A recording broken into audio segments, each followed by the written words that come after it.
Hello viewers, आशीष व्यास आप सबका astrologer. दोस्तों, आज बात करेंगे जून जुलाई मार्केट की क्या सिचुएशन रहेगी, क्यों सिचुएशन अप रहेगी या डाउन रहेगी, और बहुत सारी और भी क्वेश्चन कि मैं स्टॉक कैसे पिक करता हूं।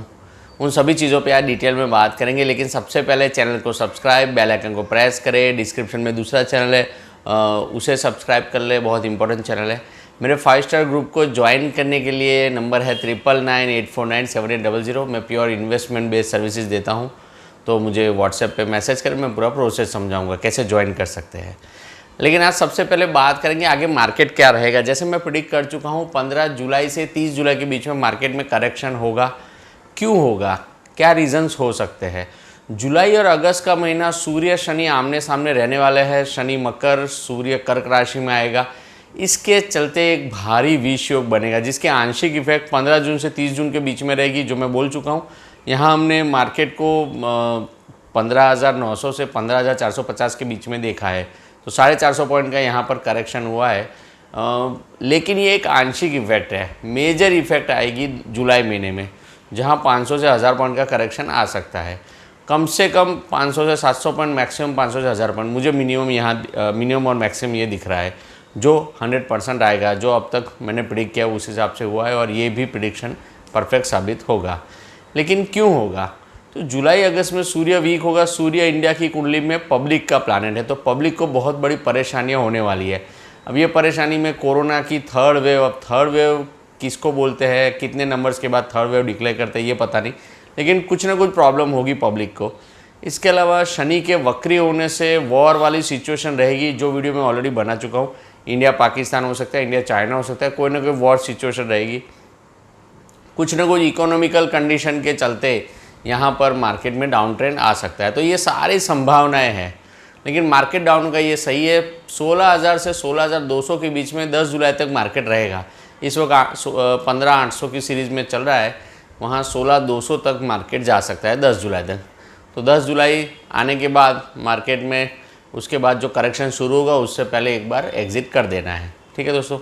अब कुछ लोगों का सवाल है, सर आप स्टॉक कैसे पिक करते हो। देखिए, मेरा खुद का 12 साल का स्टॉक मार्केट का एक्सपीरियंस है।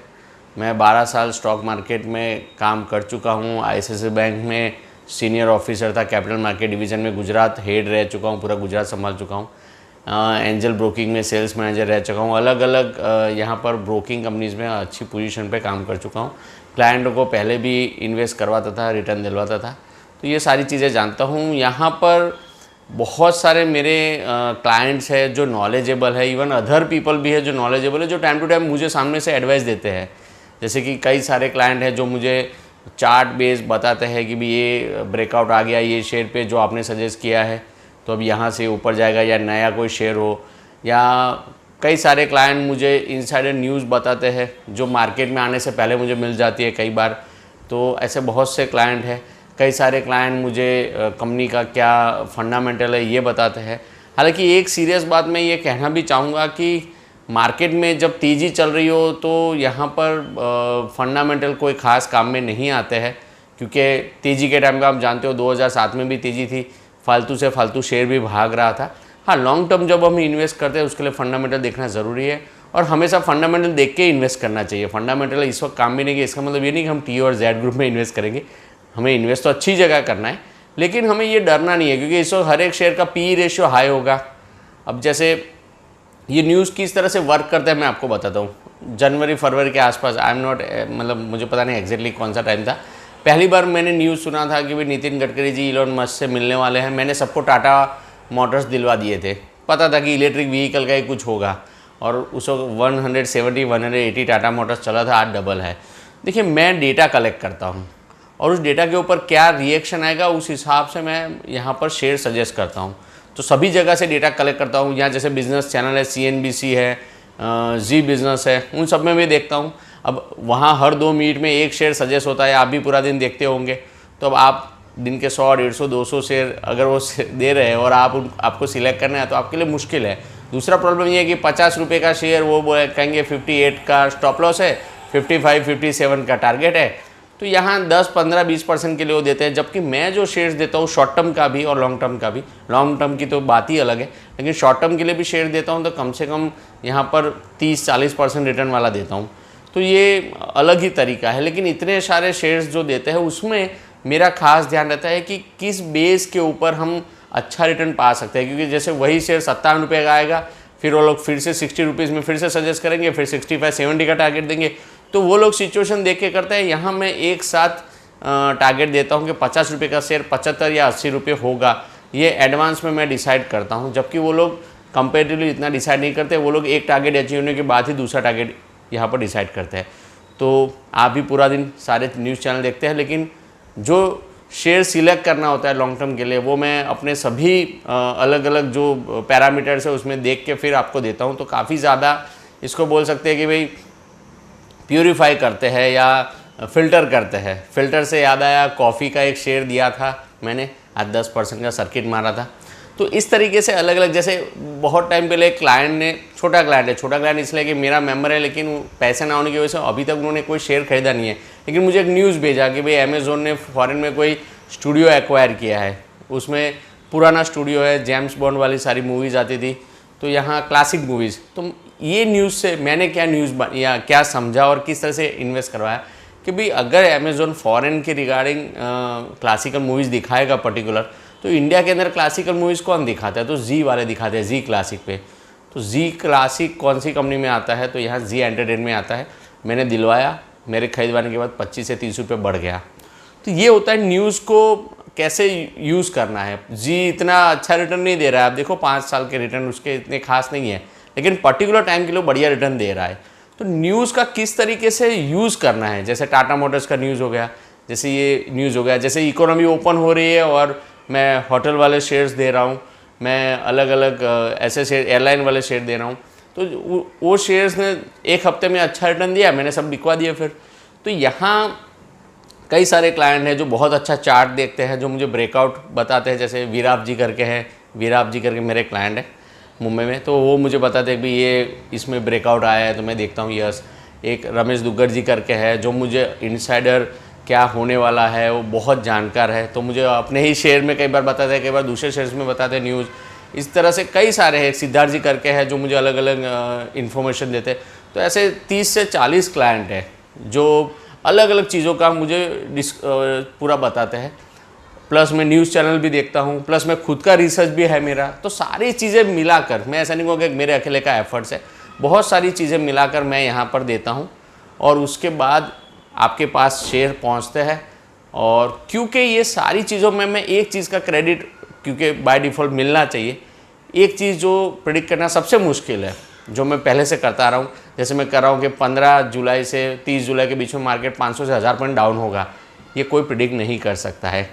यहाँ आज की तारीख से बैठ के 20 दिन के बाद मार्केट क्या रहेगा ये प्रेडिक्ट करना, 15 दिन के बाद मार्केट क्या रहेगा, ये इम्पॉसिबल है। जो मैं कर सकता हूँ, तो सारे डेटा कलेक्ट करने के बाद, सारे चीज़ें समझने के बाद मैं ये देखता हूँ कि भाई ये टाइम पे मार्केट गिरेगा, तो ये मार्केट गिरेगा, उससे पहले मार्केट कितना तक जा सकता है, जैसे 16,000 से 16,200 तक, तो यहाँ ये शेयर कितना बढ़ सकता है, देना चाहिए नहीं देना चाहिए। उसके अलावा जैसे अगर मार्केट गिरेगा तो शेयर कितना नीचे आ सकता है। तो ये सारी चीज़ें समझ के फिर मैं शेयर बताता हूँ, मार्केट का प्रेडिक्शन करता हूँ, और जो जो मैं डेटा कलेक्ट करता हूँ उसका फिर मैं यूज़ करता हूँ। आप समझे? तो यहाँ जैसे मेरे पास कोई न्यूज़ है कि भाई पर्टिकुलर शेयर में कुछ होने वाला है बढ़िया, लेकिन वो किस दिन बढ़ेगा वो कैलकुलेट करके, जैसे बीच में मैंने एक शेयर दिया था, सेम डे 3 घंटे में 10% बढ़ गया था, उसके बाद फिर थोड़ा नीचे गया, फिर से 10% बढ़ा। तो ये मेरे सभी क्लाइंट जानते हैं मेरा तरीका है। अभी 25-30 क्लाइंट फेवरेबल है, और भी बहुत सारे दूसरे ग्रुप्स हैं जिनसे मैं ये डेटा कलेक्ट करता हूँ कि भाई क्या कौन से शेयर में क्या हो रहा है। हमेशा ये होता है कि जो नॉलेजेबल लोग होते हैं वो हमेशा साथ में नहीं रह सकते, उनके बीच में लड़ाई होती है, ईगो लड़ाई होती है। लेकिन मेरे क्लाइंट जो मुझसे बहुत ज़्यादा जानकार क्लाइंट है वो हमेशा मुझे सपोर्ट करते हैं, मैं उनका नॉलेज का यूज़ करता हूँ, वो मेरे नॉलेज का यूज़ करते हैं, साथ में मिलके। ये हमारा ग्रुप नहीं है, हमारी यूनिटी है। यूनिटी इसलिए बोलूँगा क्योंकि ये जो भी 400-500 क्लाइंट की यूनिटी है, ये सब लोग मिलके एक ही काम करना है कि भाई हमको अच्छा रिटर्न कमाना है, हमको पैसा कमाना है। बाकी सभी क्लाइंट जानते हैं मेरी जो फ़ीस है वो, अगर उनके बच्चे कॉलेज में है तो 3-4 महीने का पॉकेट मनी है और कुछ नहीं है। तो मैं जो फ़ीस लेता हूँ ऐसा कह सकते हैं कि घर चलाने के लिए, बाकी कोई बड़ा फ़ीस भी नहीं ले रहा हूँ। रिटर्न जो उनको मिल रहा है वो जानते हैं कितना बढ़िया रिटर्न मिल रहा है। सभी हम लोग मिलके काम करते हैं, बहुत अच्छा रिटर्न कमाते हैं, बहुत अच्छे शेयर सिलेक्ट करते हैं। मैं एक चीज़ कहूँगा कि 10 रुपये का शेयर 100 रुपये, अगर आप लॉन्ग टर्म के इन्वेस्टर हैं और 10 रुपये का शेयर 100 रुपये होता है तो आपको एक ही बार में प्रॉफिट होता है। लेकिन जो शॉर्ट टर्म वाले इन्वेस्टर है उनको मैं 3 से 4 बार प्रॉफिट करवाता हूँ। हर बार एक टारगेट देने के बाद, अचीव होने के बाद उनको कहता हूँ भाई आधे शेयर बेच दीजिए, दूसरा टारगेट होने के बाद फिर से पूरे शेयर बेचिए, अगर शेयर नीचे आए तो फिर से बाय करवाता हूँ। इस तरह से 3 से 4 बार वही अमाउंट, वही शेयर जो लॉन्ग टर्म वाला इन्वेस्ट करता है, जो एक ही बार वो कमाता है, शॉर्ट टर्म वाला 3 से 4 बार कमाता है। इसको अपनी भाषा में बोलते हैं जिगजैग। तो ये हम कर सकते हैं। मार्केट बहुत पॉजिटिव है, फंडामेंटली स्ट्रॉन्ग ना भी हो तो भी अच्छा रिटर्न मिल सकता है, लेकिन हमें कोशिश करनी है ऐसी कंपनी में जो फंडामेंटली एटलीस्ट अच्छी हो। कई सारी कंपनी फंडामेंटली स्ट्रॉन्ग नहीं थी, जैसे मेटल सेक्टर, बहुत लोग चिंतित थे मेटल सेक्टर के लिए। मेटल सेक्टर का कोई इशू नहीं है, मेटल सेक्टर बढ़िया ही रहने वाला है, उसके जो नेगेटिविटी या डाउन ट्रेंड है ख़त्म है। अब मेटल सेक्टर ऊपर ही है, हाँ सिवाय कि 15 जुलाई से 30 जुलाई के बीच का टाइम, बाकी मेटल सेक्टर में अच्छी खासी तेज़ी आपको मिलेगी। जो सेक्टर में प्रॉब्लम हुआ है वो सभी सेक्टर वैसे अब बढ़िया परफॉर्म करेंगे, क्योंकि मार्केट भी कैश के बेस के ऊपर बहुत अच्छा बढ़ने वाला है। तो ज़्यादा कोई चिंता वाली बात नहीं, ऑल ओवर मार्केट का डायरेक्शन पॉजिटिव है। लेकिन जैसे मैंने कहा कि थोड़ा होल्ड करते करते आगे बढ़ रहा है। 500 से 1000 पॉइंट का आपको करेक्शन ज़रूर दिखेगा, लेकिन रिकवरी उससे भी फास्ट होगी। तो एक दिन में आप 300-400 पॉइंट निफ्टी को एक टाइम पे डाउन भी देख सकते हैं, लेकिन दूसरे दिन उससे डबल स्पीड से वो रिकवर भी हो जाएगी। तो यहाँ ऐसा नहीं सोचना है कि कोई मंदी आने वाली है, ये सिर्फ इंट्राडे या एक दिन 2 दिन का इफेक्ट रहेगा। और जिस दिन भी ज़्यादा मार्केट डाउन हो, बाइंग शुरू कर दीजिएगा। ओवरऑल तो मैं कहूँगा कि ये पूरा साल आपको तेज़ी में बैठना है, लेकिन ये पर्टिकुलर 10 दिन के लिए आप मंदी कर सकते हो। लेकिन मंदी भी ऐसी नहीं कि कोई बहुत बड़ा कुछ होने वाला हो। 200, 300, 400 पॉइंट डाउन ट्रेंड मिले, निकल जाना है। ठीक है दोस्तों, बाकी जैसे कि राकेश झुनझुनवाला जी ने कहा है कि अगर मैं इकोनॉमिक्स की सुनता तो मैं कभी बिग बुल नहीं बनता। तो यहाँ बहुत सारा कंजर्वेटिव माइंड के साथ नहीं काम करना है, क्योंकि तेज़ी का मार्केट है, शेयर्स बढ़ेंगे, लेकिन उसमें खास वो शेयर्स बढ़ेंगे जिनका इस वक्त डिमांड है। मेटल सेक्टर में भी तेज़ी दिखेगी। बैंकिंग सेक्टर इसलिए नहीं परफॉर्म कर रहा है कि अभी भी बैंकिंग सेक्टर थोड़ा प्रेशर में है। बैंकिंग सेक्टर में अभी भी एनपीए खड़े हैं, लेकिन देखा कि बाकी सारी बैंक ने अच्छा खासा अभी प्रॉफिट कमाया है, तो धीरे धीरे वो भी अच्छा रिटर्न देना शुरू करेंगे। मेटल सेक्टर के जो शेयर, स्टील सेक्टर के जो अच्छा, उनके पर अच्छा खासा लोन है, लेकिन बिकॉज उनका शेयर का प्राइस बहुत अच्छा बढ़ गया है, यहाँ पर बाकी सब चीज़ें पॉजिटिव रही है, वर्ल्ड वाइड डिमांड बढ़ी है, इसके चलते काफ़ी सारा वो लोन भी रीपे कर पाए हैं और वो लोग लॉस से प्रॉफिट मेकिंग होना शुरू हो गए हैं। तो फंडामेंटल देख के इन्वेस्ट करना है और हम वही इन्वेस्ट करवाते हैं। आगे भी हम वही देखेंगे, लेकिन सभी शेयर, अच्छे शेयर्स भी इस वक्त हाई पी पे चल रहे हैं। तो ऐसा डरना नहीं है कि हाई पी पे इन्वेस्ट करेंगे तो क्या होगा। इस वक्त लोग वैसे ही डरेंगे 16,000 मार्केट पे क्या होगा, 16,000 मार्केट पे इन्वेस्ट करना चाहिए नहीं करना चाहिए। तो ये सब की चिंता ना करें, मार्केट पॉजिटिव है, अच्छा रिटर्न देगा। ठीक है दोस्तों, बाकी मेरे सभी क्लाइंट, उनका जो भी नॉलेज है, चार्ट का नॉलेज है, फंडामेंटल नॉलेज है, कोई न्यूज़ उनके पास है, कुछ भी वो मुझे शेयर कर सकते हैं, क्योंकि मेरा एक ही काम है डेटा को कलेक्ट करना और उसको अपनी हिसाब से रिसर्च करना और फिर अपने क्लाइंटों को बेस्ट टू बेस्ट शेयर्स देना और उस पर इन्वेस्ट करवाना और अच्छा रिटर्न कमाना। ये रिटर्न में 3 घंटे में भी 10% रिटर्न दिया है और 3 महीने में भी रिटर्न दिया है, तो अच्छे खासे मैं यहाँ रिटर्न दिलवाता हूँ। बाकी मेरे चैनल को सब्सक्राइब, बेल आइकन को प्रेस और 5 स्टार ग्रुप को ज्वाइन करने के लिए मुझे व्हाट्सएप पे मैसेज करें 9998497800 पे। मैं आपको मेरा ग्रुप का पूरा प्रोसेस समझाऊंगा।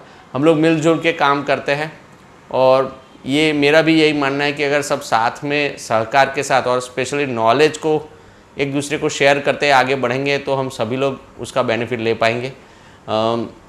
मेरा नॉलेज मार्केट को संबंध में बहुत ही अच्छा है, मैं मार्केट को अच्छा रीड कर सकता हूँ, मार्केट कब ऊपर जाएगा नीचे जाएगा। इसी तरीके से आप लोगों का नॉलेज, चार्ट का नॉलेज हो, फंडामेंटल का नॉलेज हो, बहुत सारे, सभी के नॉलेज को मैं रिस्पेक्ट करता हूँ।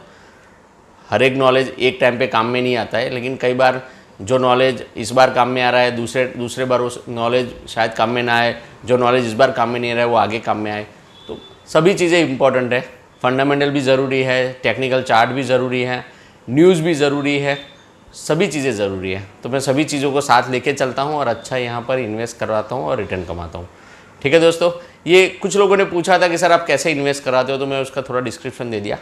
मैं सभी यहाँ मेरे सोर्सेज का बेस्ट यूज़ करते हुए क्लाइंटों को इन्वेस्टमेंट करवाता हूँ और उनको रिटर्न दिलवाता हूँ। मेरा खुद का भी नॉलेज है और मेरे क्लाइंटों का भी काफ़ी नॉलेज है। उन्होंने मुझे इसलिए ज्वाइन किया है क्योंकि उन्हें लगता है कि भाई एक आध चीज़ इनमें ज़्यादा अच्छी है। मैं उनको इसलिए अप्रिशिएट करता हूँ क्योंकि उनमें मुझसे ज़्यादा कुछ चीज़ें अच्छी है। ठीक है, थैंक यू।